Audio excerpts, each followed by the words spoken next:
Welcome to the bell curve, otherwise known as the normal distribution. So that thick blue curve that you see there is the bell curve, pardon me, and that red line is located at z equals 0. That's part of what makes this the standard normal distribution. Always the standard normal distribution has the mean at z equals 0, and the mean, of course, is the value that occurs the most often, which has the peak in the middle. That's the value that occurs the most often. Now, along the z-axis, you can see that it goes to 1 and then to 2. It doesn't go very high, -1, -2. Well, z equals 1, actually I can get there. You see this red-pink box at the bottom of that? There's the minus plus. I can use this. If I keep hitting the plus over and over, it steps up by 0.1 at a time. So if I keep going, here I am at z equals 1.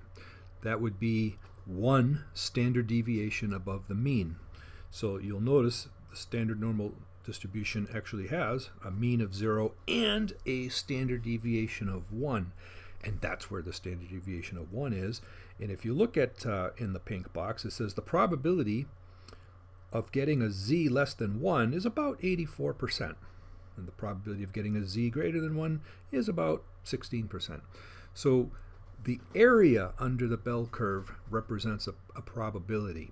And you can never figure out the probability of getting exactly 1, but you can figure out the probability that you get less than 1 or that you get greater than 1. So if a z was like a dot was randomly made at one of these z's, the probability that z was less than 1 is about 84%, and the probability that z was greater than 1 is about 16%, and so on. Okay. Now you can't say what's the probability of getting z equals 1. It doesn't work that way. It's not how the bell curve works. It's a probability density curve. You'll hear that thrown out there. Now if you look underneath, there's something called an x-axis, and see the standard normal always has a mean of 0 and a standard deviation of 1, and that's what they make that big giant table of values with, is the standard normal. You know, the big giant table where you look up a z and cross-reference the area that's underneath the curve to the left of that value of z, kind of like what this app is doing, really. But over here, or not over here, but underneath where it says x's, you have a 50, 55, 60, 65. Okay, so that represents some like real population, maybe of, I don't know, wombats or something. So maybe there's wombats, and the mean weight of a wombat is 60 pounds, and so that's why the 60 is right in the middle underneath z equals 0. A wombat weight of 60 pounds would correspond to z equals 0. And the standard deviation is set to 5. You can see that in the blue box. Scaled normal. Mu is 60, sigma is 65, which means that, well, wombats have a mean weight of 60 with a standard deviation of 5. And so if you see where the 65 is, the probability of getting a random wombat, less than 65 pounds is about 84%. And the probability of selecting a wombat at random and getting something greater than 65 pounds is about 16%, and so on.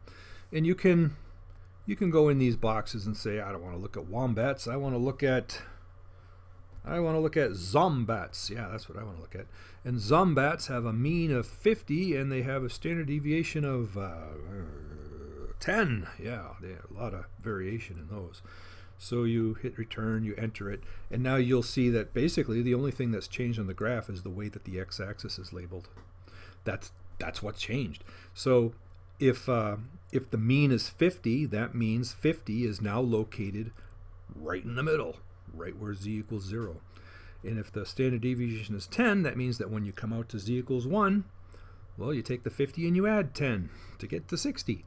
And so what this is showing right now is the probability of a randomly selected zombat weighs less than 60 pounds is about 84%, and so on. So notice that's the only thing that changes is when you go monkeying around with the means. How about a mean of, I don't know, 40? How does that sound?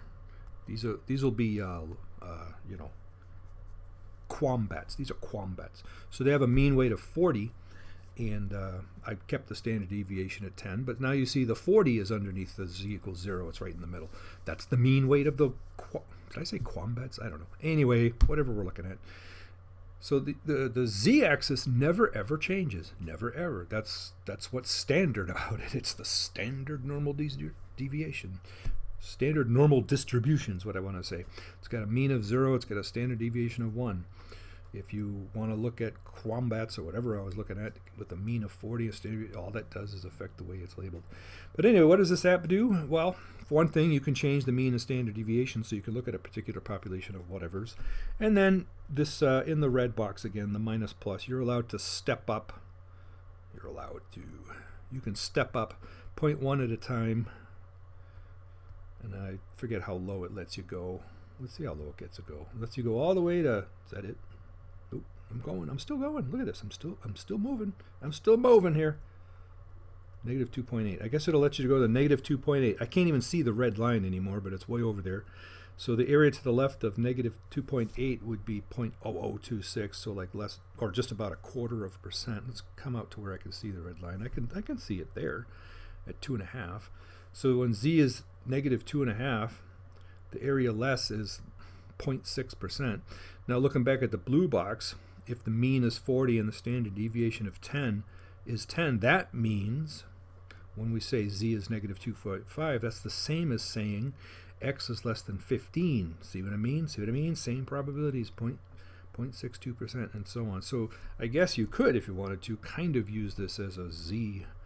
You know, it converts back and forth between x sigma and the z-score and stuff. But it doesn't really, because you can only change the z-score by 0.1 at a time.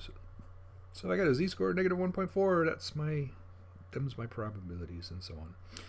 So that's the main functioning part of this app.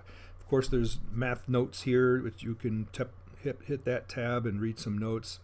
It's best if you've kind of done the lecture first and maybe some of the homework, and then look at the math notes just to get some reinforcement. And then, of course, there's a quiz over here.